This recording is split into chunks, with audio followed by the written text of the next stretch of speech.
Ayan na nga po mga ka-sweetheart. So, sobrang init ng panahon, bawal ang pork. Kaya magluluto ako ng simpleng ulam pero masarap. Tara, Yummy! Samahan niyo ako kung paano magluto ng simpleng ulam. Andito na po ang inyong lingkod, ang reyna ng kusina. Una, magbababad po muna ako ng isang sutanghon. Isang piraso lang po kasi kung marami baka sipsipin yung sabaw. At saka siguro naman kilala ninyo kung ano yung patola. So nagpabili po ako ng 5 pirasong patola at in-slice ko ng medyo makapal ng konti. Kailangan po fresh yung patola. Tsaka po nag-slice ako ng garlic, onion, saka shrimp. Yung pong aking hipon is 5 piraso lang na in-slice ng maliliit. So ayan po yung mga ingredient ko. And then mayroon din po akong isang shrimp cubes, isa lang pong piraso. So magigisa na po ako. Uunahin ko muna yung garlic. Ipapag-golden brown ko lang po yung garlic. What? Tapos, una po pala mantika. Ano ba yan? Natataranta ka. And then, isinunod ko na po yung onions. So, halu-haluin po lang natin at palabasin natin yung aromatic ng mga ingredient natin. So, after nun, inilagay ko na po yung shrimp na in-slice ko ng mga maliliit para lumasa. Sinama ko po yung utak ng hipon para mas malasa siya. So, ayan na nga po. At naglagay din po ako ng isang shrimp cubes. Ayan po. Isang piraso lang ang inilagay ko. Kasi po, baka pag dinamihan mo is maalat. So, kasi po yan, salted na rin po yan. Kaya hindi na kailangang lagyan ng marami. Isang piraso lang po, pampalasa lang. Oh my God! Ayan po, naglagay din ako ng 1 cup water. So, ayan.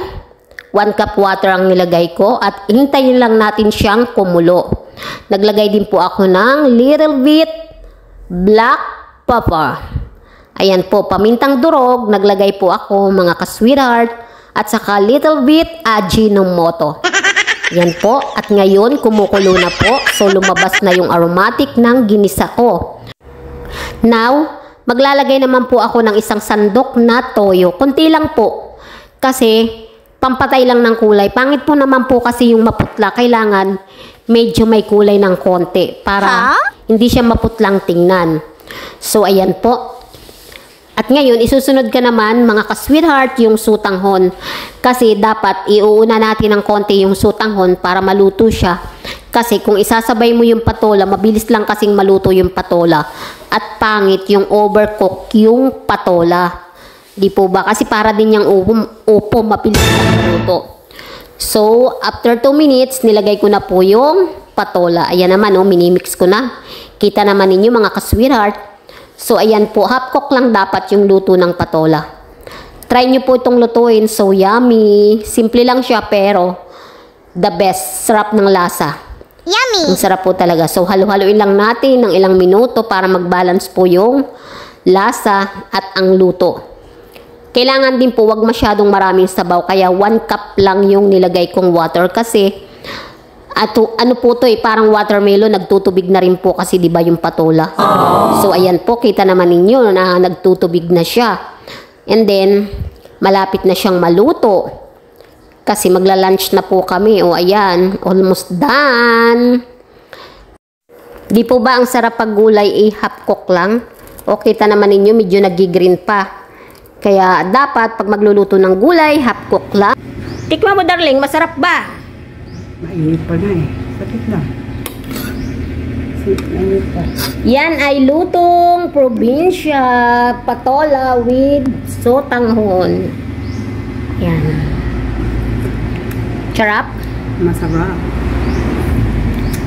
Sa number 10, pang ilan? Siyempre. Number ano? Number 10 talaga. Number 1. Oh, yan. Okay, lunch time. Kain po tayo, mga ka-sweetheart. Ang sarap. Try nyo pong lutuin to sa inyo mga bahay. Simple lang, pero yummy. Yummy, yummy. Thank you so much po for watching. Sa mga friends ko dyan, sa mga classmate ko na nag-PPM sa akin. Salamat po ng marami sa panunood. And then, mega love shoutout po dun sa mga ka-YouTuber ko dyan sa Baguio. Thank you sa support. We love you all.